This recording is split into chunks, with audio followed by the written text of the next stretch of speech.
அன்பிற்குரியவர்களே, புத்தகத்தின் உருவத்தின் மூலம் உங்களை நான் இன்று நாம் தினமொரு காணப்போவது அதிகாரம் 73 அவை அஞ்சாமை. குறள் எண் 723.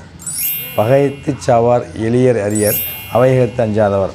பொருள் உரை. இதுக்கு என்ன அர்த்தம்னா, போர்க்களத்தின் நடுவே அஞ்சாமல் சென்று சாவையும் ஏற்பவர்கள் பலர், ஆனால் கற்றோர் அவையிலே சென்று பேசக்கூடிய அஞ்சாமையுடையவர்கள் மிகவும் சிறப்பாக பண்ணுறாங்க வள்ளுவர்.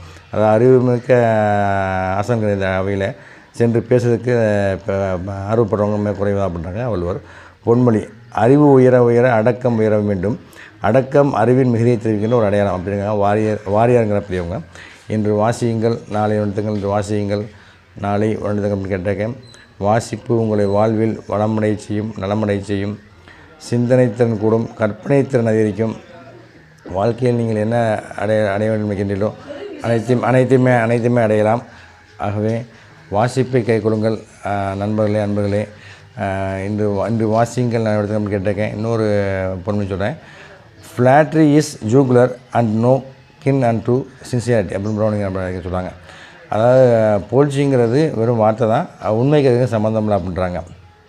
அதனால் வாசியுங்கள், இன்று வாசியுங்கள் நடத்துங்கள். அன்பிற்குரியவர்களே, இன்னொரு தகவல் சொல்ல போகிறேன். எழுத்தாளர் சாரு நிவேதா அவங்கள பற்றி உங்களுக்கு தெரியும். அவங்க வாவு தமிழ் அப்படிங்கிற ஒரு யூடியூப் சேனலில் ஒரு 5 புத்தகத்தை பற்றி ரிவ்யூ பண்ணியிருப்பாங்க. அதில் ஒரு புத்தகம் தி பிளைண்டிங் ஆப்சன்ஸ் ஆஃப் லைட் அப்படின்ற ஒரு புத்தகம். அது மொரோக்கோ நாட்டோட கதை. அது அந்த நடந்த சம்பவம். அதில் வர கதையை படிச்சுட்டு இவங்க நாத்திகனாக இருந்திருக்காங்க. நாத்திகனாக இருந்தவங்க கடவுள் பக்தி உள்ளவங்க மாட்டாங்களாம், ஆஸ்திகனா. அதாவது எதுக்கு சொல்ல வரேன்னா, இவங்க பெரிய எழுத்தாளர். ஆனால் அவங்களே சொல்கிறாங்க, நான் ஒரு புத்தகத்தை வாசித்தது மூலமாக அதிலேருந்து நான் கடவுள் நம்பிக்கையோட நான் மாறிட்டேன் அப்படின்றாங்க.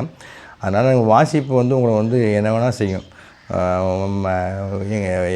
என்ன நினைக்கிறீங்களோ அதெல்லாம் அடைய வைக்கும். உங்களோட வாழ்க்கையில் மிகப்பெரிய மாற்றங்களை உண்டாக்கும். மாற்றும் சக்தி உடையது. அதனால் நீங்கள் புத்தகங்களை வாசியுங்கள்.